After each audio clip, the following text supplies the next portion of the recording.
Hi everyone, welcome back to grow Malayalam. അപ്പൊ ഇന്നത്തെ നമ്മുടെ ഒരു വീഡിയോ തുടങ്ങുന്നതിന് മുന്നേ നിങ്ങൾ ആദ്യം ഒരു ക്ലിപ്പ് കണ്ടിട്ട് വാ. बेसिकली सामने लोको खड़ा है और हम लोग जब जाने की कोशिश किए ऑटोमेटिकली इसने कवच ने ब्रेक अप्लाई कर दिया. അപ്പൊ ഇതാണ് കവച്. പക്ഷെ എക്സാക്ട്ലി എന്താണിത്? അപ്പൊ കവച് എന്ന് പറഞ്ഞാൽ ഇന്ത്യയിൽ തന്നെ ലോക്കലി ഡെവലപ്പ് ചെയ്ത ഓട്ടോമാറ്റിക് ട്രെയിൻ പ്രൊട്ടക്ഷൻ സിസ്റ്റം ആണ്. റെയിൽവേ നെറ്റ്വർക്കിന്റെ ഒരു സേഫ്റ്റി ഷീൽഡ് ആണ്. ഈ ഒരു system high frequency radio communication ഉപയോഗിച്ച് ഓട്ടോമാറ്റിക് ബ്രേക്കിംഗ് വഴി ട്രെയിൻ കൂട്ടിയിടിക്കുന്നു, ഓവർ സ്പീഡും അതുപോലെ ഹ്യൂമൻ എറർ ഒഴിവാക്കുന്നുണ്ട്. 2026 ആദ്യം വരെ കവച് ഏകദേശം 2000 മുതൽ 2200 കിലോമീറ്റർ ദൂരമുള്ള റൂട്ടുകളിൽ പ്രവർത്തിക്കുന്നുണ്ട്. 2026 ഫൈനാൻഷ്യൽ തൊട്ട് per year role out pace 5000 മുതൽ 5500 കിലോമീറ്റർ ആണ് ടാർഗറ്റ് ചെയ്യുന്നത്. അതിൽ 2030 ആകുമ്പോഴേക്കും റെയിൽവേ നെറ്റ്വർക്കിന്റെ 90% കവർ ചെയ്യാൻ വേണ്ടിയാണ് പ്ലാൻ ചെയ്യുന്നത്, അതായത് 78,000 കിലോമീറ്റർ. 2026 ഫൈനാൻഷ്യർ വരെ റെയിൽവേ സേഫ്റ്റി ബഡ്ജറ്റ് കൺസിസ്റ്റന്റ് ആയിട്ട് വളർന്നു. 2026 ഫൈനാൻഷ്യറിൽ ഇത് ഏകദേശം 1,16,000 കോടിയായി. ഇപ്പം ഈ ഒരു വലിയ റോൾ ഔട്ടില് ഇൻസ്റ്റലേഷൻ അതുപോലെ എക്സിക്യൂഷനിൽ 3 കമ്പനികൾ നേരിട്ട് വലിയ റോൾ വഹിക്കുന്നുണ്ട്. സോ നമുക്ക് നോക്കാം ഏതൊക്കെയാണ് ഈ ഒരു കമ്പനികൾ എന്ന്, അതുപോലെ എങ്ങനെയൊക്കെയാണ് അവർക്ക് ബെനിഫിറ്റ് കിട്ടുന്നത് എന്നുള്ള കാര്യം. So let's begin today's video.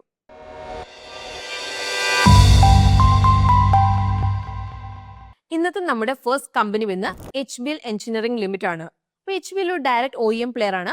അതിൽ ഒരു ഡോമിനൻസ് ട്രെയിൻ മാനേജ്മെന്റ് സിസ്റ്റം സ്പേസിൽ നമുക്ക് കാണാൻ വേണ്ടിയിട്ട് സാധിക്കും. ഇന്ത്യയിൽ ടോട്ടലി നമുക്ക് 6 ഓപ്പറേഷണൽ സിസ്റ്റം ഉണ്ട്.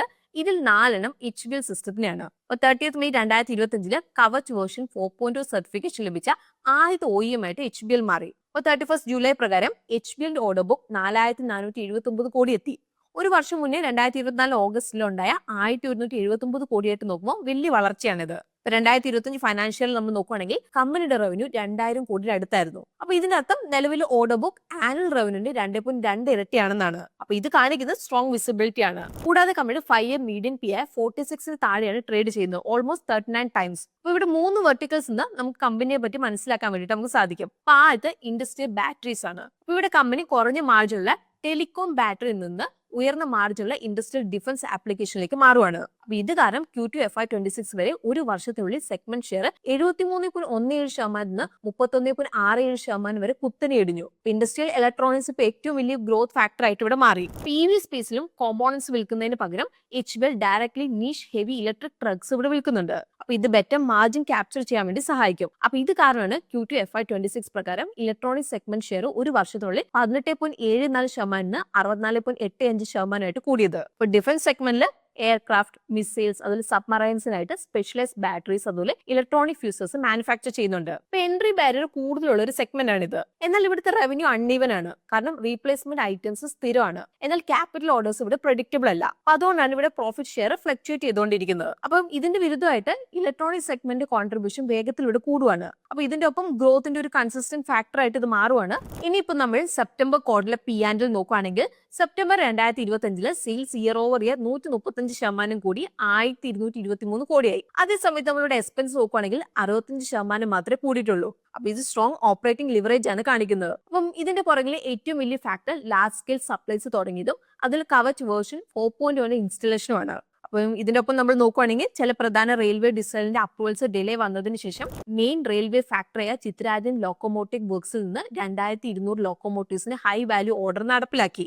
അപ്പൊ ഇത് ഗ്രോത്ത് വേഗത്തിലാവാൻ വേണ്ടിയിട്ട് ഇവിടെ സഹായിച്ചിട്ടുണ്ട്. അപ്പൊ ഇവിടെ റവന്യൂ ഇരട്ടിയിൽ കൂടുതലായെങ്കിലും റോ മെറ്റീരിയൽ അതുപോലെ തന്നെ അതർ എക്സ്പെൻസ് 40 മുതൽ 42% മാത്രമേ ഇവിടെ കൂടിയിട്ടുള്ളൂ. അപ്പം ഡയറക്റ്റ് ഇമ്പാക്ട് ഓപ്പറേറ്റിംഗ് പ്രോഫിറ്റിൽ ഇവിടെ വിസിബിൾ ആയിരുന്നു. Q2 FY26 ഓപ്പറേറ്റിംഗ് പ്രോഫിറ്റ് 4 ഇരട്ടിയിലും അധികം കൂടി 544 കോടിയായി. അപ്പൊ അതുപോലെ തന്നെ ഓപ്പറേറ്റിംഗ് പ്രോഫിറ്റ് മാർജിൻ 21% നിന്ന് 44.5% കൂടി. അപ്പൊ ഈ ഒരു സെയിം പീരീഡിൽ ഓപ്പറേറ്റിംഗ് സ്ട്രെങ്ത് കൂടുതലായതുകൊണ്ട് net profit year over year 345% കൂടി 387 കോടിയായി. ഇപ്പൊ നെറ്റ് മാർജിനും 16.7% നിന്ന് 31.6% അതുപോലെ ഇവിടെ മാനേജ്മെന്റ് ക്ലിയർ ആയിട്ട് പറഞ്ഞിട്ടുണ്ട് റെയിൽ സിഗ്നലിംഗ് കാരണം Q2 FY26 എക്സെപ്ഷണലി സ്ട്രോങ് ആയിരുന്നു എന്നുള്ള കാര്യം. അപ്പൊ ഇതുപോലെ എല്ലാ വർഷവും ഇവിടെ റിപ്പീറ്റ് ചെയ്യണമെന്ന് നിർബന്ധമില്ല.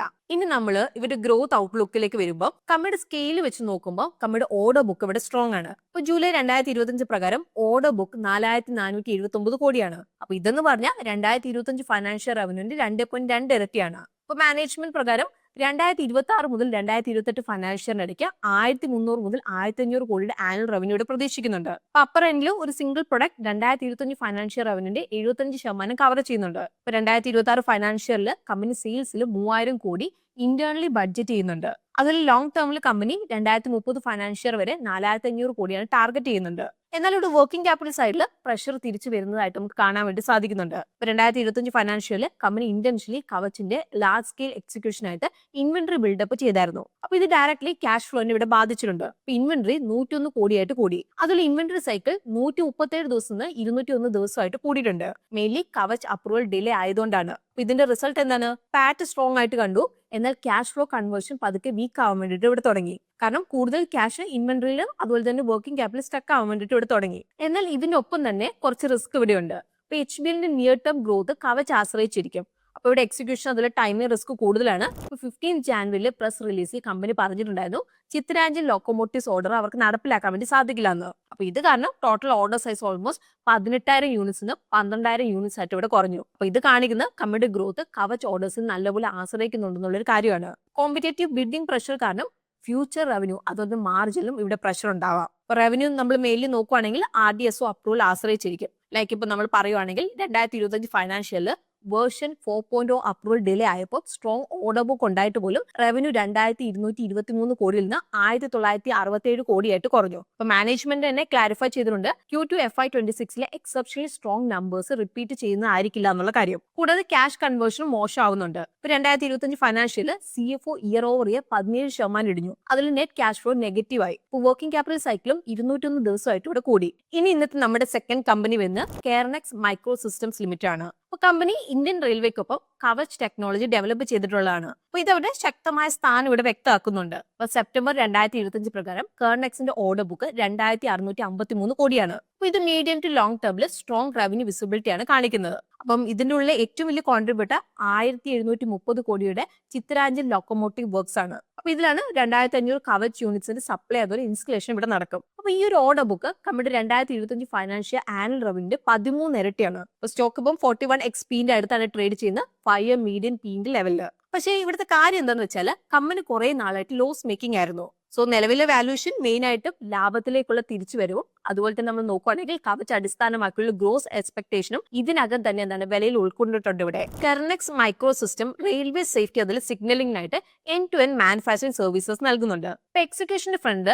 2025 ഫൈനാൻഷ്യൽ ഒരു clear profit turn around year ആണ്. റവന്യൂ 9 ഇരട്ടി കൂടി 190 കോടിയിലേക്ക് എത്തി.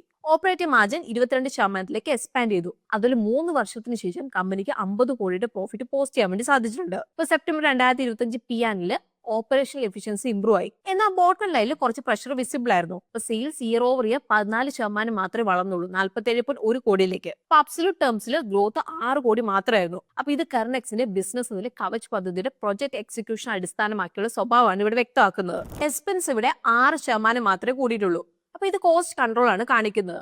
ഇപ്പൊ റോ മെറ്റീരിയൽ കോസ്റ്റ് നല്ലപോലെ കൂടി, എന്നാൽ ഇൻവെന്ററി ബിൽഡപ്പ് കാരണം അതിന്റെ ഇമ്പാക്ട് PNLിലേക്ക് വലിയ രീതിയിൽ പിന്നീട് മാത്രമാണ് റിഫ്ലക്ട് ചെയ്തത്. അപ്പൊ ഓപ്പറേറ്റിംഗ് ലിവറേജ് ബെനിഫിറ്റ് വ്യക്തമായിട്ട് കാണാമായിരുന്നു. Operating profit year over year 39% കൂടി. അതിൽ operating profit margin 541 basis point improve ചെയ്തുകൊണ്ട് 30.3% എത്തി. എന്നാൽ ലോ ബേസ് ഇഫക്റ്റിന് ശേഷം ഉയർന്ന ഫൈനാൻസ് കോസ്റ്റും ഡിപ്രീസിയേഷൻ കോസ്റ്റും കാരണം നെറ്റ് പ്രോഫിറ്റ് ചെറുതായിട്ട് കുറഞ്ഞ് 6.5 കോടിയിലേക്ക് എത്തി. അതിന്റെ ഒപ്പം തന്നെ net profit margin 271 basis point ചുരുങ്ങി 13.8% ആയി. ഇനി നമ്മൾ ഗ്രോത്ത് ഔട്ട്ലുക്ക് നോക്കുമ്പോൾ നേരത്തെ ഡിസ്കസ് ചെയ്തതുപോലെ കെയർനെക്സിന്റെ ഓർഡർ ബുക്ക് 2563 കോടിയാണ്.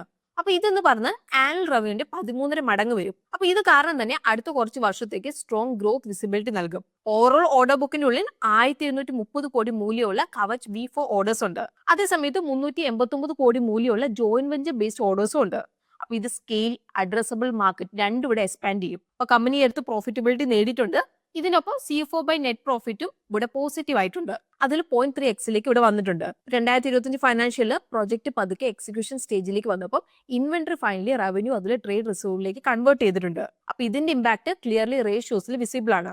ഇൻവെന്ററി ടേൺ ഓവർ 0.8x നിന്ന് 2.34x കൂടി. അപ്പൊ ഇതിനൊപ്പം റിസീവബിൾ ടേൺ ഓവർ 2.6x നിന്ന് 15.6x കൂടി. അപ്പൊ ഇത് കാണിക്കുന്ന ഇന്ത്യൻ റെയിൽവേയിൽ നിന്ന് പണം വേഗത്തിൽ ലഭിക്കുന്നതും ക്യാഷ് ഫ്ലോ മെച്ചപ്പെടുന്നതുമാണ്. എന്നാൽ ഇവിടെ റിസ്ക് സൈഡിൽ പിക്ചർ ക്ലിയർ ആണ്. അപ്പൊ കെയർനെക്സിന്റെ ബിസിനസ് ഓൾമോസ്റ്റ് ഇന്ത്യൻ റെയിൽവേയിലെ കവച്ചിലേക്ക് ഫുള്ളി കോൺസെൻട്രേറ്റ് ആണ്. ഓർഡർ ബുക്കിന്റെ 67% ഒരു ഒറ്റ വലിയ ഓർഡർ നിന്നാണ് വരുന്നത്. അപ്പൊ ഇതിന്റെ അർത്ഥം ഗ്രോത്ത്, ക്യാഷ് ഫ്ലോ അതുപോലെ മാർജിൻ സിംഗിൾ കസ്റ്റമറിനെ ആശ്രയിച്ചാണ് ഇവിടെ ഇരിക്കുന്നത്. അപ്പൊ എക്സിക്യൂഷൻ സ്കെയിൽ പുരോഗമിക്കുവാണ്. എന്നാൽ ക്യാഷ് കൺവേർഷൻ ഇപ്പോൾ ഇവിടെ വോളറ്റൈൽ ആണ്.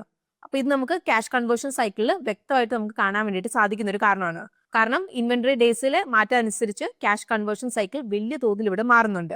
ഇനി ഇന്നത്തെ നമ്മുടെ ലാസ്റ്റ് കമ്പനി വന്ന് RailTel corporation of India limited ആണ്. അപ്പൊ റെയിൽടെൽ കോഡ്രൻ ഫ്യൂച്ചർ ടെക് ആയിട്ട് ഒരു MOU സൈൻ ചെയ്തിട്ടുണ്ട്. അതുള്ള നിലവിലുള്ള റെയിൽവേ കമ്മ്യൂണിക്കേഷൻ ടെക്നോളജി വെച്ചാണ് കവച് അവർ നടപ്പിലാക്കുന്നത്. ഇപ്പൊ 2025 ഫൈനാൻഷ്യൽ മുതൽ RailTel Kavach orders actively bidding ഇവിടെ സ്റ്റാർട്ട് ചെയ്തു. അപ്പൊ ഇതുവരെ നമ്മൾ നോക്കുവാണെങ്കിൽ ഈസ്റ്റ് സെൻട്രൽ റെയിൽവേ നിന്ന് 2 മെയിൻ ഓർഡേഴ്സ് അവർക്ക് ലഭിച്ചിട്ടുണ്ട്.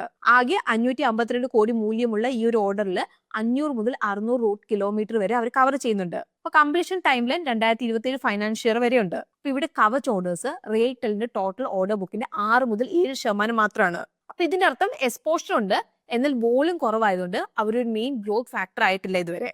ഇനി നമ്മൾ വാല്യൂഷൻ സൈഡിൽ നോക്കുവാണെങ്കിൽ സ്റ്റോക്ക് 37x P-യിലാണ് ട്രേഡ് ചെയ്യുന്നത്. അപ്പൊ ഇത് 5 ഇയർ മീഡിയൻ PE 30x-ലും കൂടുതലാണ്. റെയിൽടെൽ മിനിസ്ട്രി ഓഫ് റെയിൽവേസിന് കീഴിലുള്ള ഒരു നവരത്ന PSU ആണ്. അതുപോലെ ഇന്ത്യയിലെ ഏറ്റവും വലിയ ന്യൂട്രൽ ടെലികോം ഇൻഫ്രാസ്ട്രക്ചർ പ്രൊവൈഡേഴ്സിൽ ഒരാളാണ്. അപ്പൊ ഇവരുടെ main model ICT service based ആണ്. അതായത് high capacity bandwidth leasing, VPN and broadband, അതുപോലെ വലിയ സിസ്റ്റം ഇന്റഗ്രേഷൻ പ്രോജക്ട്സ്. അപ്പൊ ബിസിനസ് നമുക്ക് 2 സെഗ്മെന്റ്സ് വഴി നമുക്ക് മനസ്സിലാക്കാം. ആദ്യത്തെ ടെലികോം സർവീസ്. അപ്പൊ ഇതിൽ വരുന്നതാണ് NLD, bandwidth, RailWire broadband, tower co location and services. അപ്പൊ ഈ ഒരു സെഗ്മെന്റിൽ റവന്യൂ ചെറുതായിട്ട് ചുരുങ്ങിയിട്ടുണ്ട്. അപ്പൊ ഹാഫ് ഇയർ ഇനി ഫൈനാൻഷ്യൽ 2026 47% 41%. ഇതിനുശേഷം പ്രോജക്ട് ബിസിനസ്.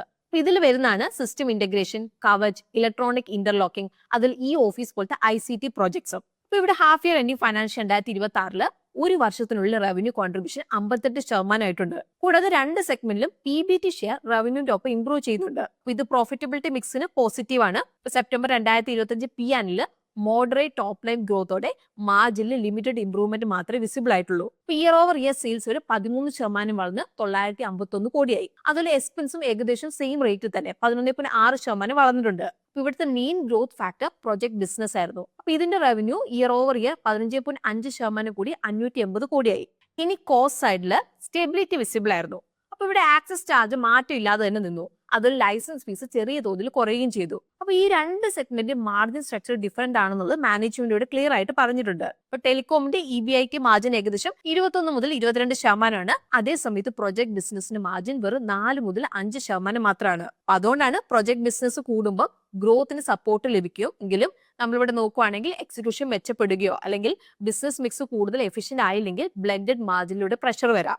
എന്നാലും നമ്മളിവിടെ നോക്കുവാണെങ്കിൽ ഓപ്പറേറ്റിംഗ് പ്രോഫിറ്റ് ഇവിടെ ഇയർ ഓവർ ഇയർ 19% വളരുകയും അതിൽ ഓപ്പറേറ്റിംഗ് പ്രോഫിറ്റ് മാർജിൻ 89 ബേസിസ് പോയിന്റിലേക്ക് ഇംപ്രൂവ് ചെയ്ത് 16.2% എത്തി. ഇപ്പൊ നോൺ ഓപ്പറേറ്റിംഗ് സൈഡിലെ എക്സെപ്ഷണൽ ലോസ് കാരണം അതർ ഇൻകം നെഗറ്റീവ് ആയിട്ട് നിന്നു.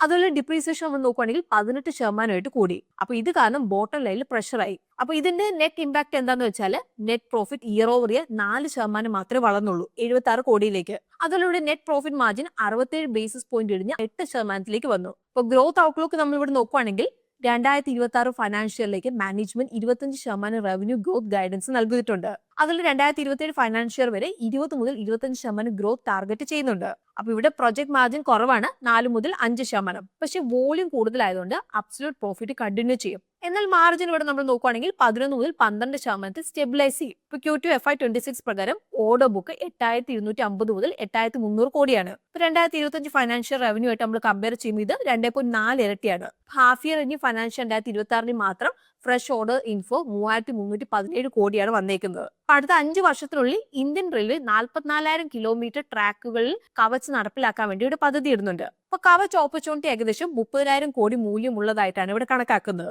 അപ്പൊ ഈ ഒരു ടോട്ടൽ ഓപ്പർച്യൂണിറ്റിയിൽ 4,000 മുതൽ 5,000 കോടി വരെയുള്ള അവസരമാണ് റെയിൽടെൽ ടാർഗറ്റ് ചെയ്യുന്നത്. ഇവിടെ റെയിൽടെലിന്റെ ക്യാഷ് ഫ്ലോ മനസ്സിലാക്കാനായിട്ട് കസ്റ്റമർ അഡ്വാൻസ് ഇവിടെ ഇമ്പോർട്ടന്റ് ആണ്. അപ്പൊ വലിയ പ്രോജക്റ്റുകളിൽ കമ്പനി വലിയൊരു എമൗണ്ട് അഡ്വാൻസ് ആദ്യമേ അവർക്ക് ലഭിക്കും. അപ്പൊ ഇത് ക്യാഷ് ഫ്ലോയിന് ഇവിടെ സഹായിക്കും. 2024 ഫൈനാൻഷ്യലിൽ സെയിം കാര്യം സംഭവിച്ചിട്ടുണ്ട്. 192 കോടിയുടെ പോസിറ്റീവ് സ്വിംഗ് വർക്കിംഗ് ക്യാപിറ്റലിൽ കണ്ടു. അപ്പൊ ഇത് കാരണം CFO 556 കോടി എത്തി. അപ്പൊ ഇതെന്ന് പറഞ്ഞാൽ നെറ്റ് പ്രോഫിറ്റിന്റെ 2.2 ഇരട്ടിയിലും കൂടുതലാണ്. എന്നാൽ ഇവിടെ ബേസ് ഇഫക്ട് കാരണം പ്രോഫിറ്റ് ബേസ് കൂടുന്നുണ്ട്. CFO ടു പാറ്റ് റേഷ്യോ പതുക്കെ നോർമലൈസ് ചെയ്യുന്നുണ്ട്. അപ്പൊ ഇത് ഡിക്ലൈനിങ് ട്രെൻഡ് ഫോമിൽ വിസിബിൾ ആണ്. കൂടാതെ കമ്പനി ഡെറ്റസ് ഡേയ്സും പതുക്കെ ഇവിടെ താഴേക്ക് വരുന്നുണ്ട്. ഇനി ഇവരുടെ റിസ്ക് എന്തൊക്കെയാണെന്നുള്ളത് നമുക്ക് നോക്കാം. റെയിൽടെലിന്റെ ഗ്രോത്ത് ഇപ്പം മെയിൻലി പ്രൊജക്ട് ബിസിനസ്സിൽ നിന്നാണ് വരുന്നത്. അപ്പൊ ഇത് ഹൈലി കോമ്പറ്റേറ്റീവ് ആണ്, അതൊരു ലോ മാർജിനും ആണ്. ഇപ്പൊ ടെലികോം സർവീസ് സൈഡിൽ ഗ്രോത്ത് വീക്കാണ്, മെയിൻലി ജിയോ അതിൽ എയർടെലിനുള്ള കോമ്പറ്റീഷൻ കാരണം. അപ്പൊ ഈ ഒരു ഡയറക്ഷനിൽ ഈ ഒരു മിക്സ് തുടർന്നാൽ റവന്യൂ ഗ്രോത്ത് ഒഴിച്ചാൽ ഇവിടെ ബ്ലെൻഡഡ് മാർജിൻ ചുരുങ്ങാം. സോ ഇതായിരുന്നു ഇന്നത്തെ വീഡിയോ. അപ്പൊ ഇന്നത്തെ വീഡിയോ നിങ്ങൾക്ക് യൂസ്ഫുൾ ആയിട്ടുണ്ടാവും എന്നാണ് നമ്മൾ വിചാരിക്കുന്നത്. അപ്പോൾ വീഡിയോ നിങ്ങൾക്ക് യൂസ്ഫുൾ ആയിട്ടുണ്ടെങ്കിൽ വീഡിയോ ലൈക്ക് ചെയ്യാൻ വേണ്ടി ശ്രദ്ധിക്കണം. അതുപോലെ ഇന്നത്തെ വീഡിയോ നമ്മൾ എഡ്യൂക്കേഷണൽ പർപ്പസിനായിട്ടാണ് കവർ ചെയ്തിരിക്കുന്നത്. ഇതൊരു ഇൻവെസ്റ്റ്മെന്റ് അഡ്വൈസ് അല്ല എന്നുള്ളത് നമ്മൾ എടുത്തു പറയുകയാണ്. സോ നമുക്ക് പുതിയൊരു വീഡിയോ ആയിട്ട് ഗ്രോ മലയാളം ചാനലിലൂടെ വീണ്ടും കാണാം. അതുവരെ take care, happy investing and bye from Renzi.